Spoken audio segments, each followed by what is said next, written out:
Welcome everybody to the Click podcast.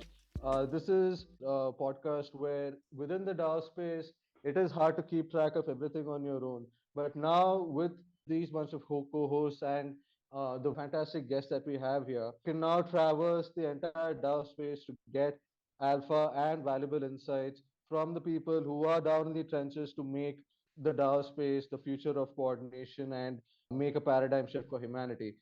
DAO deep dives, emerging trends, and or any sort of alpha. You get it all from here. I am your co-host Abhishek Ajit, and along with me is my co-host Abhishek Sanavne. Hey Abhishek, how are you doing?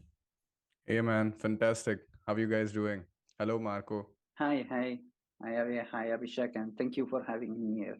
Yeah, before we get things rolling, we have with us one of the most kindest people that I personally know in the DAO space.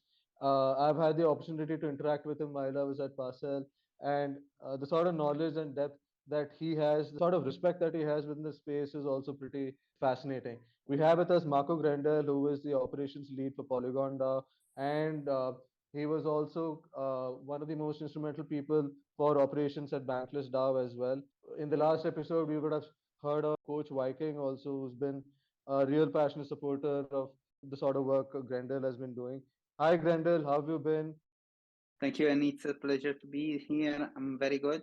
And just to let you know, well, you can call me, well, whether Mark or Grendel. Grendel is my nickname, and I'm using it as a surname because at the end, half of the people will call me Grendel and half of the people will call me Marco. In order not to have people not understanding who I am, I'm using both of them.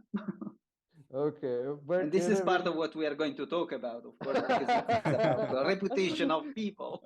yeah, absolutely, man. I Yeah. mean, I kind of share that in a way, you know. My handle is Buzzman on Discord. My Twitter handle is Sicario, and my name is Abhishek. And there are two Abhisheks in this podcast, by the way. You know, I didn't do this mistake. I used the same handle since I was, I guess, 12 when I started Wow. playing D&D. And so Grendel was my character on Dungeons and Dragons, and I'm Grendel since then. Oh, lovely. I mean, does Grendel have a meaning or is it from a character?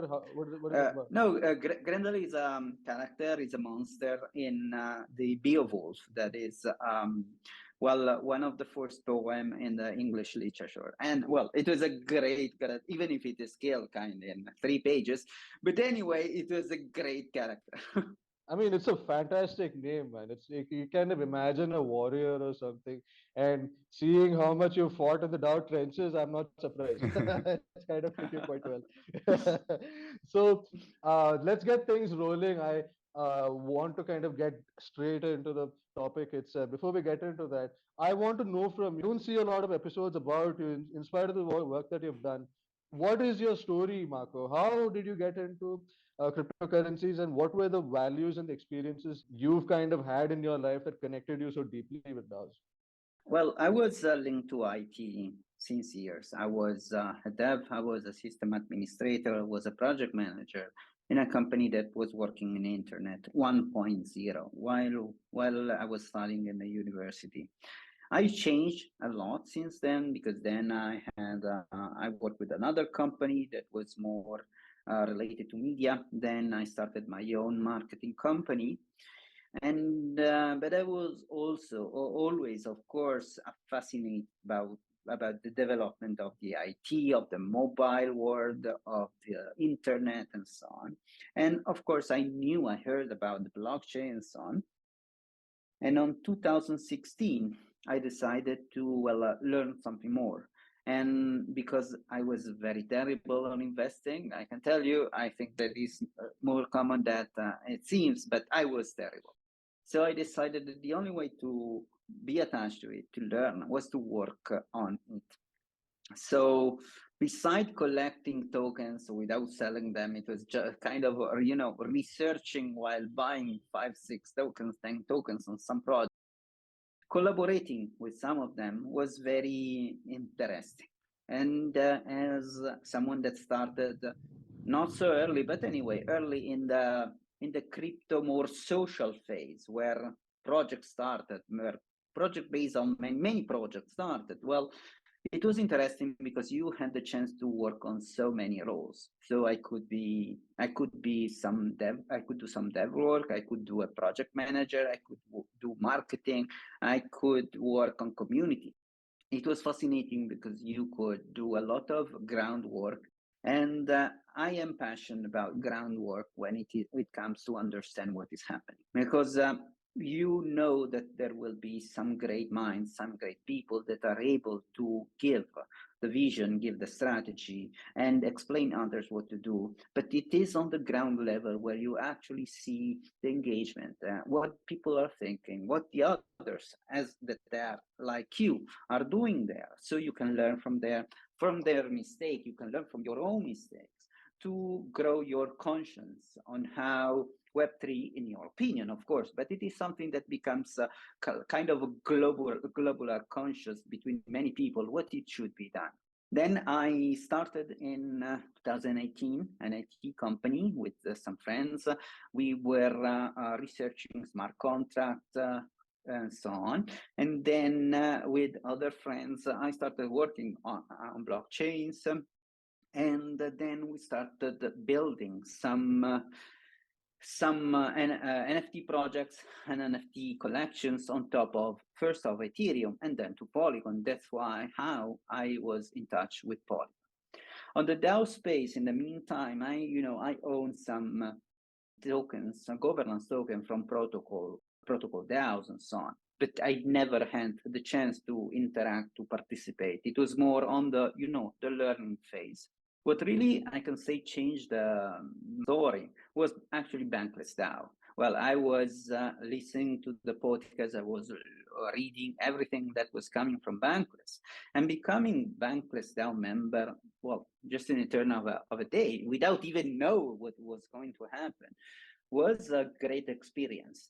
Because everyone is correctly talking about progressive decentralization, because usually you start a project in a centralized way. 4 people, 5 people that decide how progressively their own governance will be distributed among all the stakeholders and shareholders that will join your idea, your vision, your project. BanklessDAO started differently, just not randomly, because it was a random way to do it, but it distributes so many governance tokens to so many people. Most of them were not even aware of what was a DAO, what was happening. Well, I imagine, because you spoke with the coach already, that maybe he could share something like this.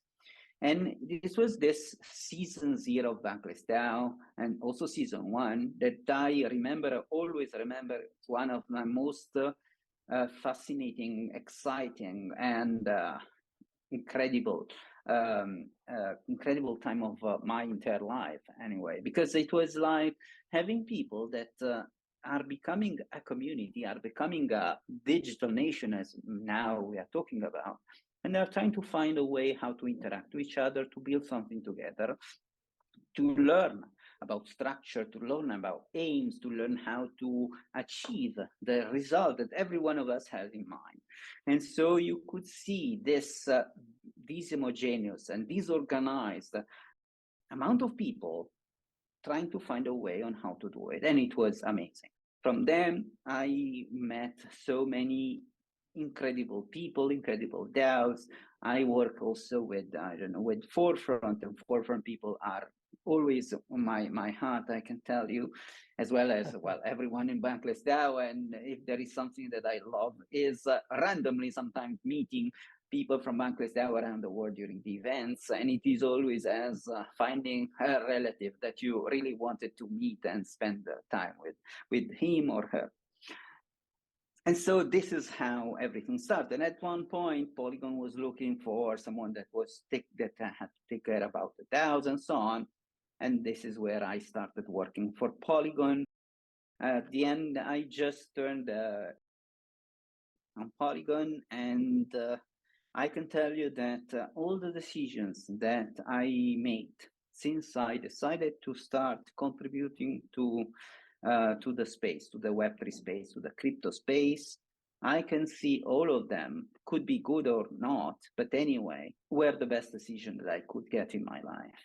Because I feel blessed that I can talk to you, to all the people in this space that are generally in love on what they are doing, in love on the fact that every one of us see a possible better world, a better tomorrow, and we are here together to build it. I mean, that is actually one of the most heartening stories I could see. You know, the sort of passion with which you kind of show towards the communities has been a driver for the sort of work that's really fueled the impact you've had with these DAOs. You know, I would love to kind of get into the specifics of the sort of work that you've done with Polygon and how it's kind of grown with your contribution down the road. Well, Polygon wanted to start to show its aim, its big aim to decentralization. Because at the end, well, there are people that are talking about decentralization because of marketing, because of visibility, and so on. But if you know the co-founder of Polygon, how everything was done, but also people that are working for Polygon, you know that this is not just a distant dream. They really believe in decentralization. They really believe on how everything should be done in order to make a better world. Polygon is trying to be more and more neutral, to let everyone build what they think should be built, providing a permissionless layer that is maintained in order for others to do their own job, their own dreams. So there was this big idea of starting something to show this decentralization aim. And well, it was 1 year ago. And 1 year ago, the best way to show it was a DAO, of course, because a DAO was something that was pretty screaming to everyone. This is where decentralization can start. This is where we can lower the barriers for the community. This is where we can scale. DAOs at the end are a very different way to see things, even if you will get so many different ways to define a DAO. And maybe the best way to define a DAO should be to define the different use cases. But anyway, there is something that stays in common that let us say that a DAO should be a bottom-up a way of seeing things, on a better way to distribute, a better way to engage with others, to build, to govern, and so on. And so a DAO started with this idea. Let's give the chance to the ecosystem, to the people, the projects, and everyone, all the communities that are part of this ecosystem, to say what they want, to say what they need to build with us, to connect also together one and the others, to build something better. Well, I can tell you that the first big things that was decided to be decentralized was the support program, the grants.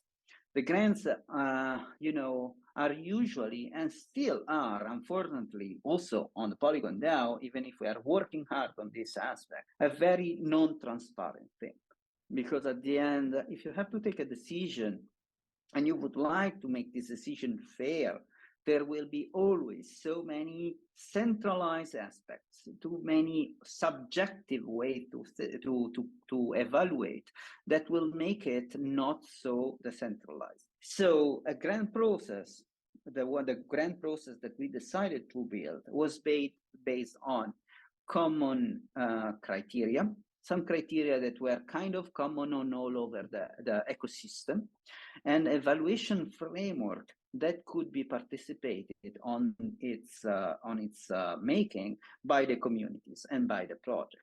So doing something that could be actually studied, implemented in a very open way, considering every single opinion that could be asked and could be considered, well, it was in our idea the best way to create a first decentralized way to evaluate. And then instead of having people from Polygon that were deciding about it, about the single grants as it was in the past, because at the end, money will always be scarce and you cannot just give the same amount of money or an incredible amount of money to everyone. You have to decide how to distribute the money, and it will be based on criteria, evaluation progress, aims, and so on. Well, it was decided to have to receive the help from community people, so DAO contributors that were able to check all the submissions and following an evaluation framework and the criteria would have decided what to do.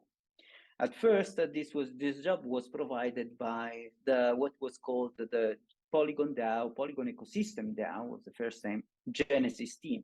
12 people. I was the only one that was from Polygon. The other ones were all not from Polygon. So it was a pretty new way to do something from a centralized point of view, as Polygon is and was.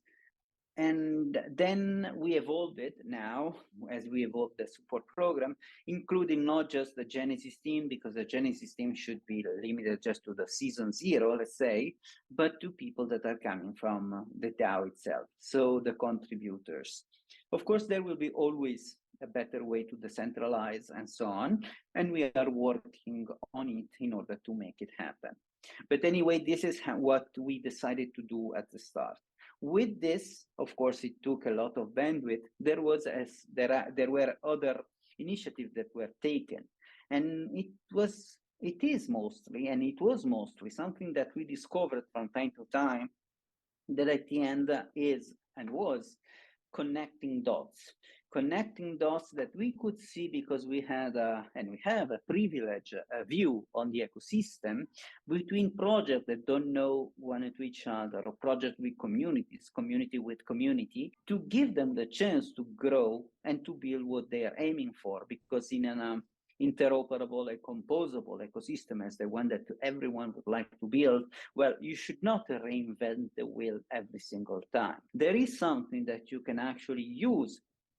Could be primitives, could be smart contract, could be procedures that were built by other projects that you can actually, in a permissionless and interoperable way, could use in your own project to scale what you do and to focus on your aims and so on. Fascinating as hell to kind of get into the depth of what the whole Polygon DAO has been up to, and the sort of passion with which you've kind of made all these changes to ensure that the projects get the support they need. It is fascinating. Don't worry about getting into these rants. I do it a lot, so Okay. you can consider this like This a is the Web3. This is the Web3 mood, Absolutely. Let's keep this going all the way, man. I'm happy to have you talk about all these things. So, Marco, so the thing is, I find it fascinating that you've kind of traversed these communities. You've brought in this support program that's allowed for people to build upon this permissionless layer that is Polygon. My question is, now that you've seen all these DAOs, you've given a lot of thought leadership in these forums and in your own way, and you've kind of you work at the frontier of these things. You've had a chance to kind of look at all these DAOs. My question is, the DAOs these days, the way they've kind of they have these processes to kind of onboard and grow their communities. Have DAOs hit their ceiling point about reaching that communities? Are they kind of are we starting to see a stagnation within DAOs with respect to how their communities are growing? In that aspect, with the way things are going, what are your thoughts on how the current status of DAO scaling as we see exist? Would love your thoughts on that. I think the DAOs are, on one side, they're revolutionary because their appearance and what they really means to Web3, and not just Web3, because many Web2 companies are interested in them, is a revolutionary. But then once a new element that becomes meaningful, well, it appears on the scene, on the ecosystem. Well, the revolution is done. But then it starts at the evolution. And the evolution is far more interesting than just the revolution, because the revolution will happen once every X years. While then you have to work to adapt what you're doing on the actual current condition of whatever is happening. So it could be the market condition, the social condition, the environment condition. And this is what and also it changes because a lot of people arrived in DAO, as you said, and were all of them able to do something? Of course not. Where every single DAO was able to onboard everyone? No, they did not. Most of all DAOs were able to create governance process that could last for years. I don't think so. Because the fact is that smart contracts and all the toolings are there to serve humans' needs, but human needs will change over time and will be amended on who is the recipient of the governance, who is the recipient of what we are doing in the DAOs. So I think that every time we will touch the ceiling, there will be new ideas to be able to go beyond the ceiling and set a new ceiling. I don't see what we are doing in DAO space as something that will just end. It is part of the evolution of organization, the evolution of business, the evolution of community and social interaction. So it is based on how humans behave and are able to create a relationship between one to each other, but in a novel way, because and we are here because we believe in it, because we have the blockchain. So it means that we can do it in a more transparent and accountable way. This is the revolution. And also the chance that we have new toolings that can give the chance to everyone to know that what is happening on the governance process, for example, is actually done in a transparent way. And this is a very big revolution, I would say, if you cannot cheat. And if you cheat, you will be caught cheating. This is a big change of perspective. So there are, and there we always will be new pain points coming from DAOs, decentralized organization, decentralized entity, decentralized business, and everything. At one point, well, we stopped using crypto word. Okay, part is because of marketing, because Web3 is far more intelligible and is far more, well, you can sell Web3 far more than crypto. But anyway, I guess that DAO as a name, as an acronym, and decentralize as a word slowly disappear, because in my opinion, and I guess everyone here in this room and everyone that will ever listen to this podcast, we know that the future is more decentralized. Maybe not 100%, but it will more decentralized than today. So the big, and why did I spoke about the use cases before? Because every single use case for a DAO could be a business, but there are so many ways to do business right now, so many different companies, so many different frameworks. If you do a community, and it is the same. If you start any kind of initiative, there will be new, novel pain points that will be addressed by this particular use case. And this is why I really believe in an interoperable, modular, and composable way to do it, to build. Because at the end, if you have an infinite number of use cases, you should have an infinite number of answers to those use cases, to those needs. Going on just with 1, 2, 5, even 100 different softwares to run a business, a community, an initiative, an entity, and anything won't be enough, because people that are part of this movement understand that actual individual needs and individual of a community and also of individuals are not meaningless, are important, and they should be addressed to build something new. So if we want very hectic and very diverse ecosystem from what we see today all over the world, we have to answer all the meaningful questions that will come and answer to all the pain points. And there cannot be one entity, 10 entities, 100 entities. We need hundreds of thousands of devs that are able to collect the needs and become part of this movement, because they are able to build this composable piece that will actually be part of big stacks and frameworks, giving an answer to everyone. So this is how we scale. This is how we can scale. The missing part, of course, is not that we are made of software only. We are humans. And to have people to interact with us, to work with us, to go to the movie with us, well, we need to know that they have the same, I don't know, taste on movies. They are honest. They know how, they believe on what we believe. And this is where, in my opinion, reputation comes into play as a scaling issue. Reputation is a very big scaling issue now. Many people are working on it, because as long as DAOs are composed, and DAOs, we call them DAOs, but we can call them organization anyway, are composed by 10 people, 50 people, 100 people, well, you will find enough people to give the credential of a good participant to everyone. And this is how, for example, many of the toolings that we're using to contribute works on, we know others and we can give them the reward they deserve. But at one point, we cannot scale like this. We need the proper toolings that give us the chance to trust the reputation, whatever reputation is, of the others. I see that reputation is in your mind the missing layer for DAOs that way, because you take a look at communities in general, like for example, some DeFi protocols out there. I'm not taking any names. They have always had this ease of access with which contributors should come in and start contributing.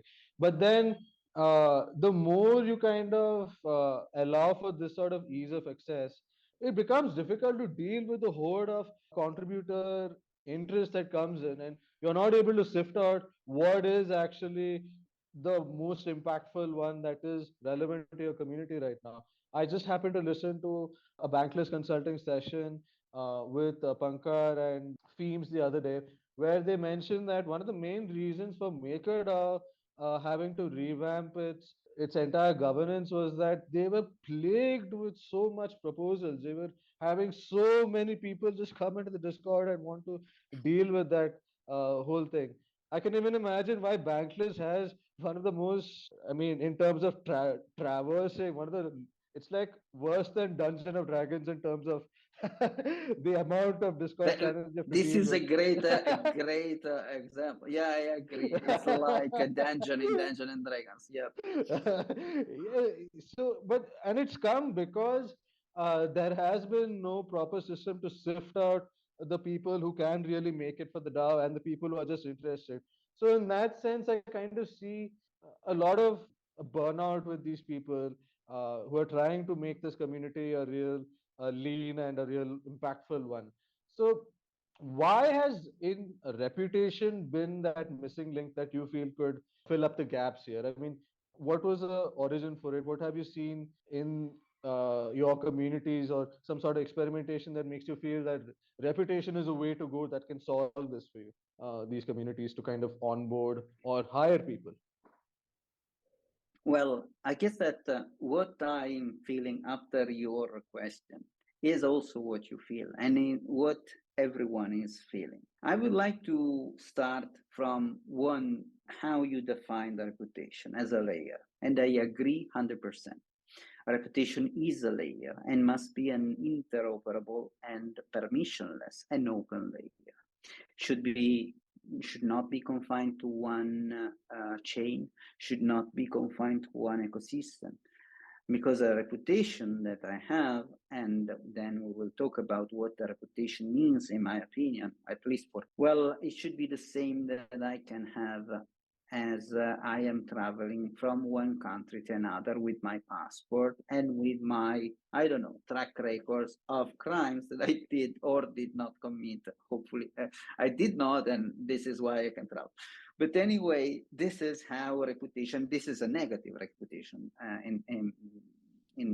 by the way, and this is something that we could discuss later on. Reputation, so it's a layer, and reputation, it's, in my opinion, the collection of on-chain and off-chain claims related to our identity. We have to start from identities then, and identity in Web3, as it is imagined, it's a sovereign identity that should be secured, that should be private, should own, because we recognize them, should own all the reputation claims that are linked to us. So could be off-chain, for example, could come from oracles, off-chain oracles, any kind. Could be also about my the fact that I followed or not the laws, but it could be about Twitter, could be about Discord, could be about all socials, could be any interaction that can be in some sort of check, could be my what I buy in my supermarket if I had a card. And on-chain reputation. On-chain reputation, we are weird people. We understand more on-chain reputation than off-chain reputation. But anyway, it is better to talk what is on-chain reputation. Or every transaction that we do, every single vote that we can cast with governance in DAOs and organization, everything that we do that can be actually traced back on the blockchain. The tokens that we have, the tokens that we receive as an airdrop. And I usually receive an airdrop because I have the reputation that says that I can receive the airdrop because it's just a claim. And if every claim is a reputation, then you are receiving an airdrop because of your reputation. What is a reputation then? Well, it is objective on one side, because on one side, we are considering all the on-chain, off-chain claims related to our identity, but it's subjective on the other, because there will be an organization, an entity, a DAO, a project that will decide how to use those, how to consider those claims. Depending on how we will consider them, then there will be a reputation. In the middle of this, there are new projects, well, of course, many of them are pretty famous right now, that are building what now is used to be called soulbound tokens, even if sometimes they're not tokens at all. But anyway, we're talking about reputational protocol. And those protocols are the ones that are able to gather the claims all over the chains, all over the off-chain world, and then talk to the project that would like to issue reputation and issue dedicated reputational, not just a claim, but a meaningful reputation NFT, usually in a soulbound way to the identity itself. That right now it could be a wallet most of the time, or could be something that what Polygon is working on, Polygon ID, so a sovereign identity, or could be Gitcoin password, could be. There are so many ways right now to define identity, to build identities. But the main point is that while the technology about identity should and hopefully will be expressed in many different ways, because we don't even know how to express identity, because part of it should be hidden, part of it should be visible. But anyway, the reputation on top of it should be open, meaning that every single identity software should be able to check there about the reputation that we have. I don't know if it is something that could happen, because it means that all the layers, all the chains will have to work together, not just chains, because this is also an off-chain thing, to have and to establish this common ground where reputational claims can be stored in a very secure way, but could be permissionless, meaning that every single organization can actually post a new reputation. On top of it is not just some organization that can say something. Then we have another problem, because then we have the reputation of the issuer. But this is another problem. Every time that we solve something, there will always be a new problem, of course. But this is what, in my opinion, reputation is, and why I think it can actually help everything to scale.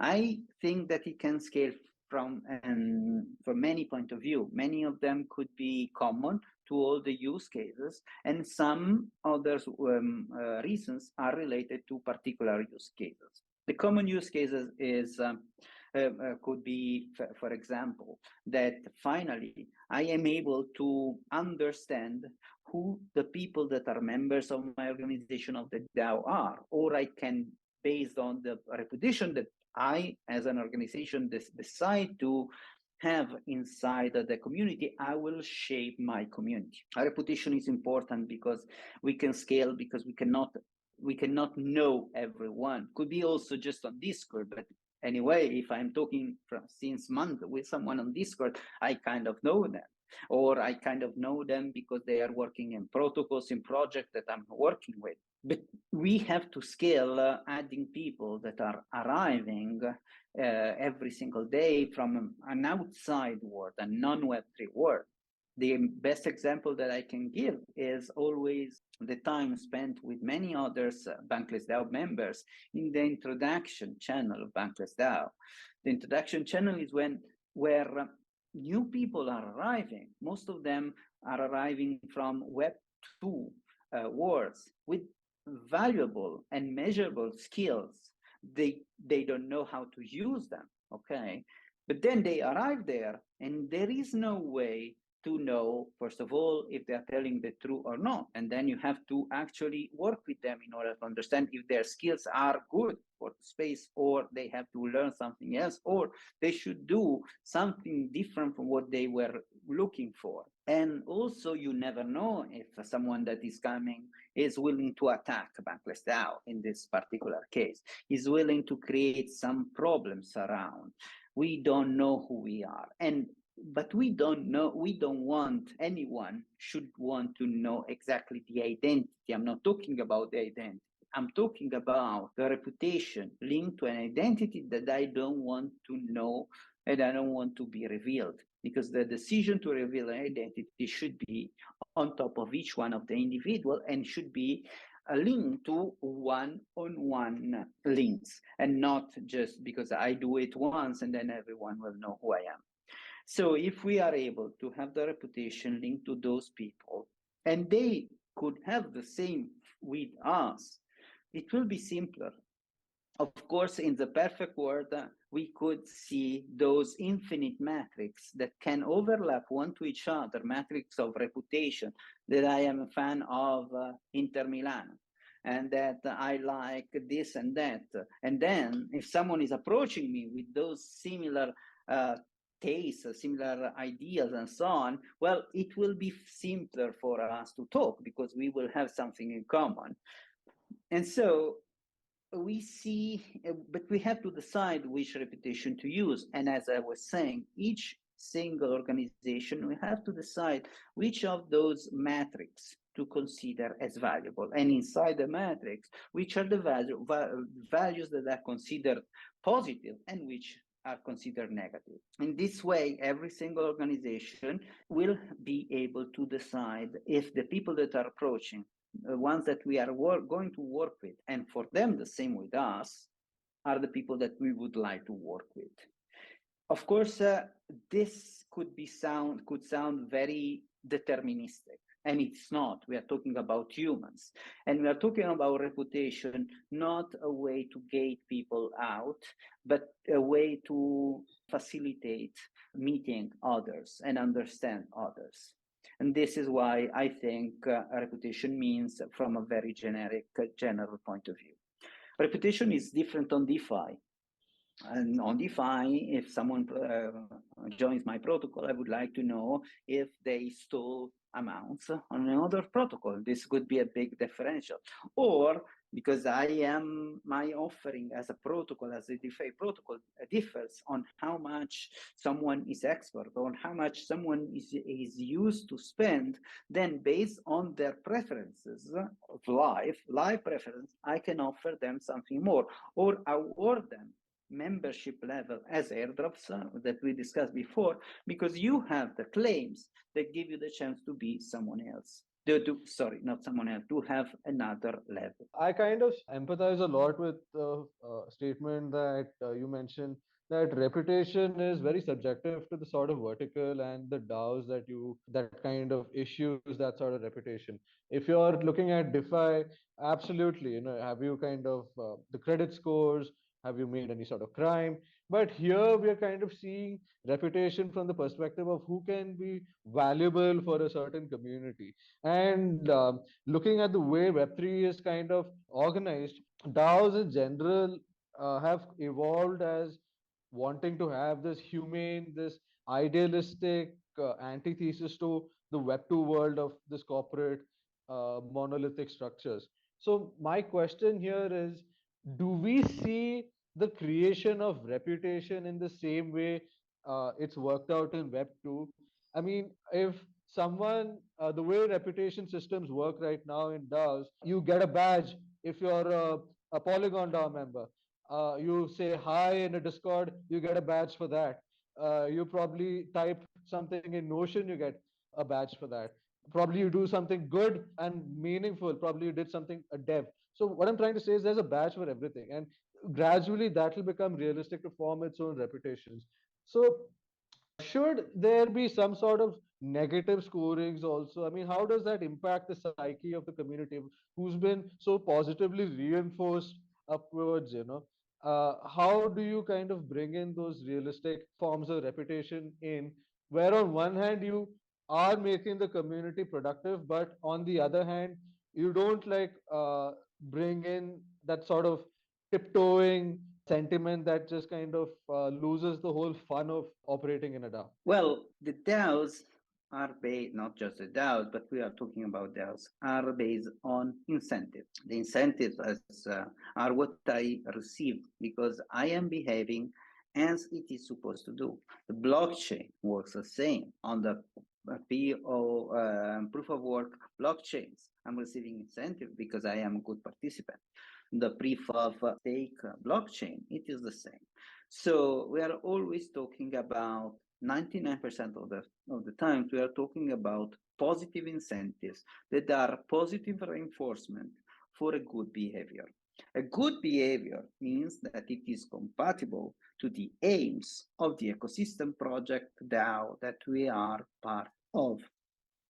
So it could be also a nasty aim, and I'm very good on doing nasty things. So reputation doesn't mean that I'm good. Reputation means that I am good on the environment that I'm considered. But anyway, we are talking about positive reinforcement. There are negative reinforcement. If there are different incentives based on the level of the membership, of the quality of the outcomes, then I will be retributed or will receive any kind of incentive, would be moral incentives to more if I'm behaving as I should, or less if I am not as good as others. There could be zero incentives. It means that my work or my contribution is not valuable, and it is a missing incentive. By today, we have just one form of consequence for bad behavior, and it is not, and I will tell you why I don't think it should be, and it is not a bad reputation, but it is the missing of good reputation, and it is being excluded from the community. You know, it's how in the Christian conception, paradise and hell are viewed. Hell should mean, or also in the Jewish idea, hell is not supposed forcibly at start to be the place where you are tormented, but it is the place where you want to receive the grace of God.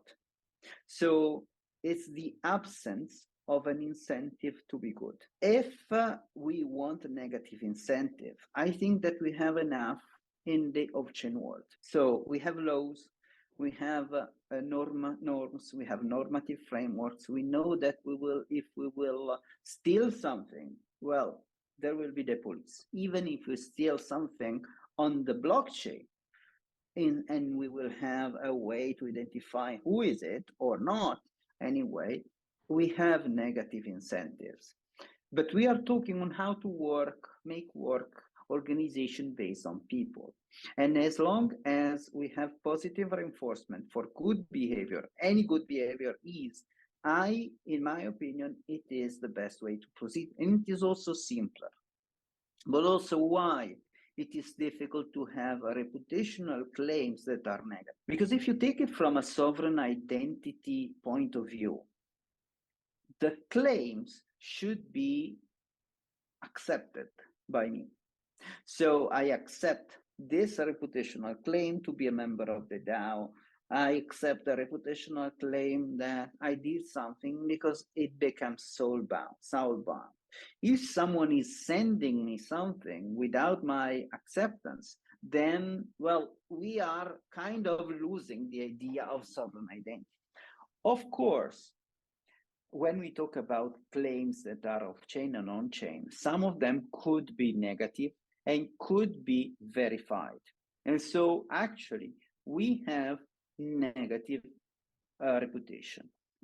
And so communities, projects, DAOs can decide to measure the negative reputation. But we are again from the start. What is reputation? Reputation is subjective. It will be decided upon each one of the community DAOs and organization. They will be the ones that will decide which are the good traits or the traits that are needed to be part of it and to measure them. If we talk about the effect, then the effect is incentive and being cast out from the project community and DAO. I think that's fair. I mean, you have when you consider the scale of actions, there are actions that are detrimental to the community. They can be, in that aspect, you can kind of enforce negative scoring, and that is going to set the bar for good actions also. The antithesis of good actions, if you have positive reinforcement and you have negative, you kind of allow for a better community that way. And I completely agree about that. Again, I think you can kind of take a lot of value from what's kind of worked within the Web2 work environment and kind of bring in a humane thing where what's kind of a malicious form of affecting like productivity should be given a negative score. But then you kind of bring in this humane touch where you are able to understand if the person kind of is doing something without any sort of malicious intent but is going through something. You kind of have to allow for that sort of room and not kind of have that sort of negative scoring. That is something that depends on the sort of communities and how hardwired you are for driving towards success. Just like you have startups, just like you have collectives, and how they kind of take that sort of attitude towards their members. I think we will see that sort of reputational models being built within these communities for how reputation is measured when it comes to hiring, when it comes to onboarding. I'm totally on point about that. But then I see these every community kind of coming in with this on-chain activity that's kind of getting its own reputation. Developer DAO is coming out with their badges, and you have a lot of other communities coming out with their own things. Now, with the proliferation of DAOs, every community is kind of having their own pocket of reputation. The way they do things is different. But what is reputation in general? It's the way the entire ecosystem sees you. That is reputation at its whole. But the way reputational models kind of function is very tailored to each pocket of community. So the question is, should DAOs kind of come together to build a reputational system that makes the issuance of this reputation valuable for those contributors?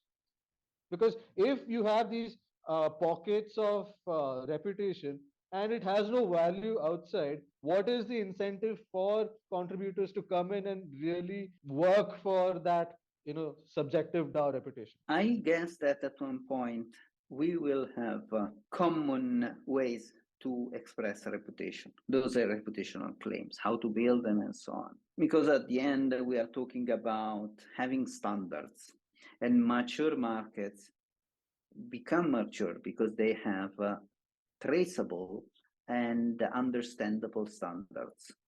So it will come. Maybe there is, and maybe some of them could be called like this, but maybe we need more actors of a new kind. So sort of a reputational alchemist that can understand which of those claims are more important or less important, which could be valuable or not. We can see a reputational protocol as sort of alchemist, even if right now they are trying to pick the most valuable pieces, but you never know if it will be, or maybe something else should be part of the equation. Those reputational alchemists is just a name that I just made up, so it's not something that exists. Maybe are the ones that could help this growing, a new form of participant of the ecosystem that are more able than others to understand the needs of the ecosystem to grow on how and could be grow. So able to understand which are the best claims, able to understand for each use case what is the best claim for them to be measured. And but at the end of this journey, I am pretty sure, because markets behave always in the same way, we will have standards. I think that's totally fair that way, because what is subjective is reputation will kind of become realistic, and on-chain activity will also kind of coalesce towards certain activities that do kind of generate a lot of value across the ecosystem, and it will be kind of layered with the off-chain skills that make that allow for that sort of entry from the Web 2 world into Web 3. As Web 3 continues to eat the world, we will have this bond between what is your Web 2 resume, your Web 2 background with the on-chain activity that you're building here.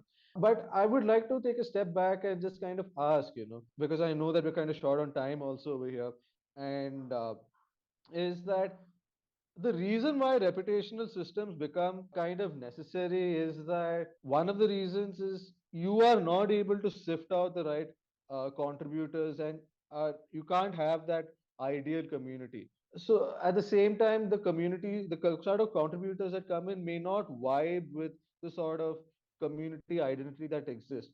With that regard, the sort of work that's done with Polygon, the way you've kind of exuded your community, it's really heartening to see. And you get, and even with Bankless, by the way, there's a lot of people who have come through the Bankless podcast like you, who've read through the newsletter, who have kind of are attuned to the sort of values that Bankless has. They've gone on to become really valuable contributors. So more than the reputation itself, it's the sort of culture that's built that allows for this reputation to kind of stronghold. So my question is, how do DAOs kind of allow for exuding that sort of culture, that sort of brand identity, to get into the heads of the contributors that yes, this is not for everybody, but this is for a certain kind that appeals to this sort of DAO and can be impactful in that DAO. How do you exude that sort of brand identity?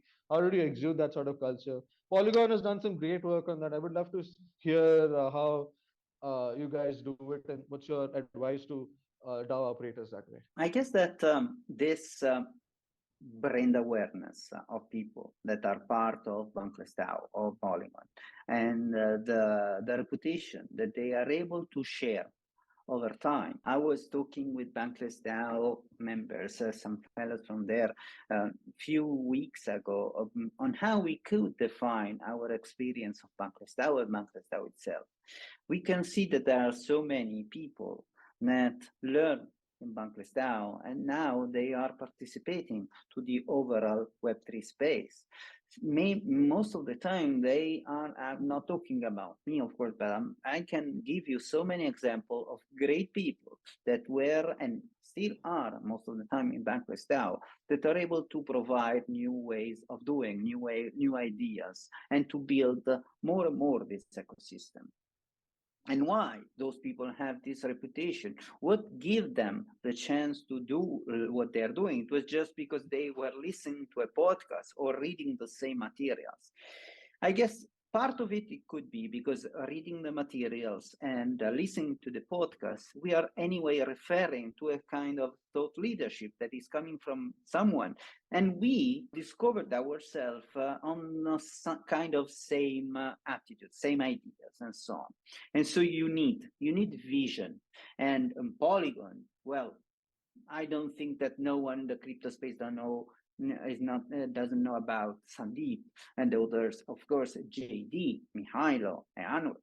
We are talking about people with so much vision and openness that are able to explain to the others what they are doing and why they are doing.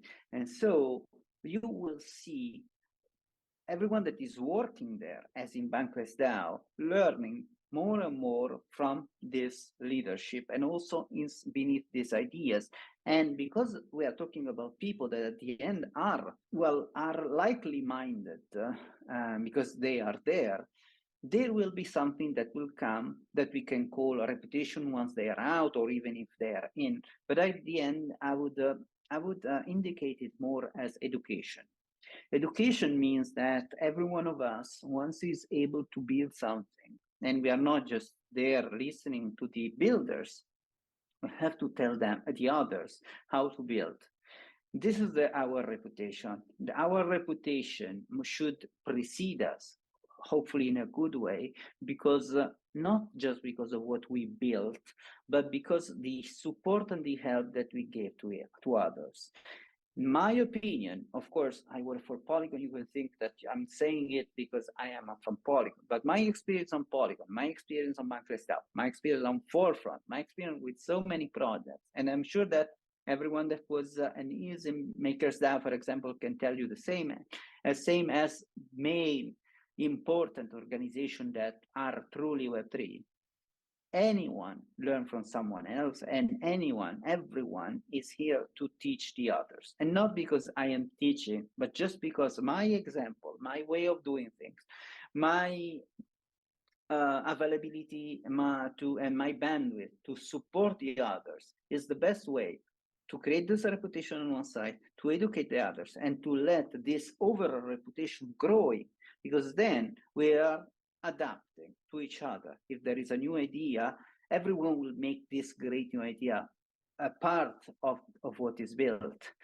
So maybe it was not 100% a reply to what you asked, but at the end, we can brand the reputation of each one of the projects, the reputation of each one of the communities of the DAOs, because at the end, the people will be likely minded.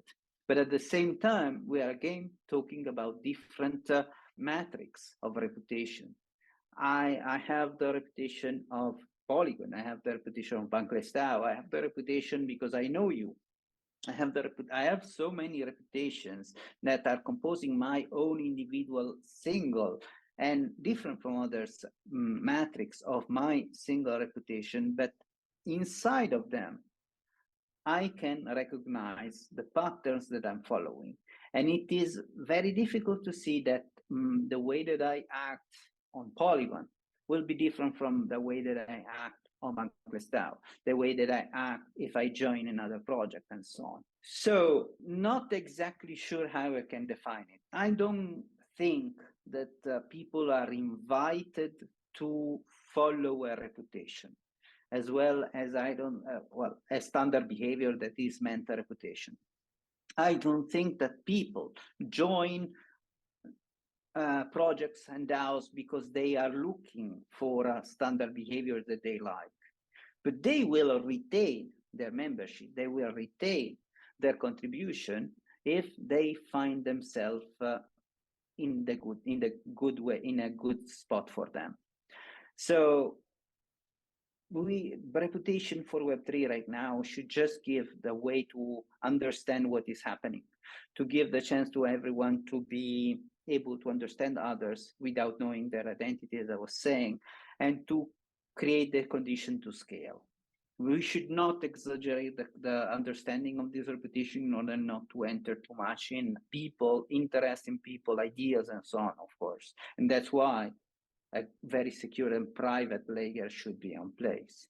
I personally feel that you take a look at Bankless and the Bankless DAO itself, what was once David Hoffman, RSA has kind of turned out to be its own set of personalities, similar to Polygon. I mean, even though Sandeep and JD really exuded that sort of culture, that sort of open-mindedness that allowed for people like you to kind of contribute so radically and allow for that sort of community culture that makes community cohesion so strong.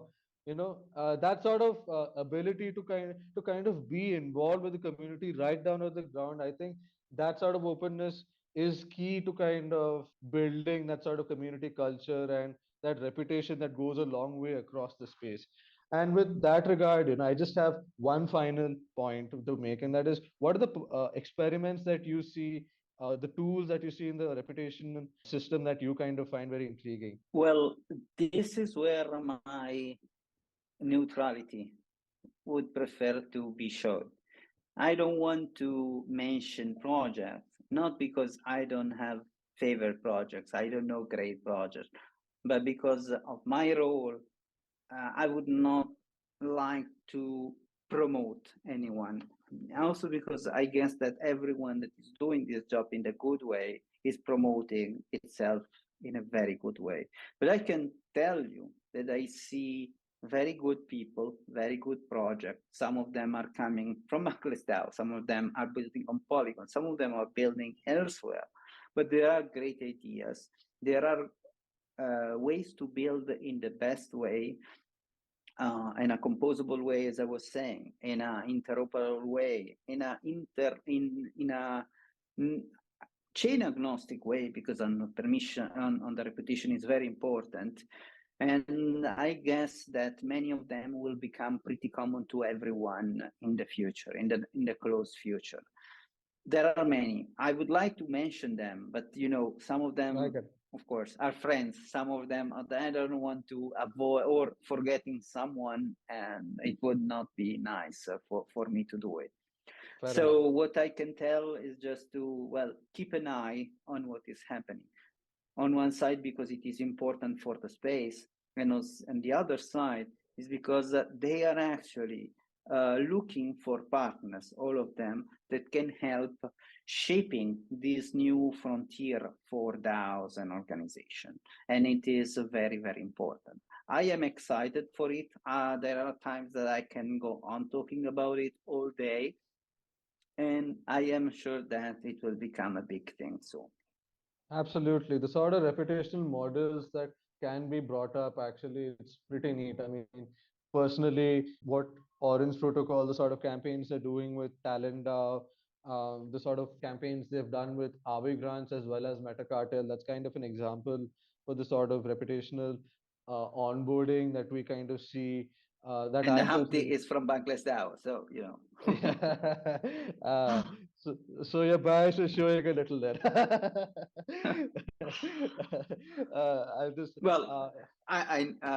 BanklessDAO is a great place where to meet people, as I told you. So it happens that in this case for Orange Protocol, we're talking about friends. So in that regard, it's been. I mean, these are really exciting developments that we am curious to see what happens in the reputation space. In that regard, it's been an amazing conversation, Marco. You've been really a big heart. You've kind of spoken so much about your experience and how, the sort of insights that you've had about bringing in reputational models for DAO operations. I think it would go a long way, and there's a lot of learning there that could help people see onboarding, especially. It's been a pleasure having you. How can people follow you and get to know the sort of insights that you give out every day, and how do people contribute to the communities that you care about? I am, and it's not just a false modesty. I don't think that people should follow what I see or what I do.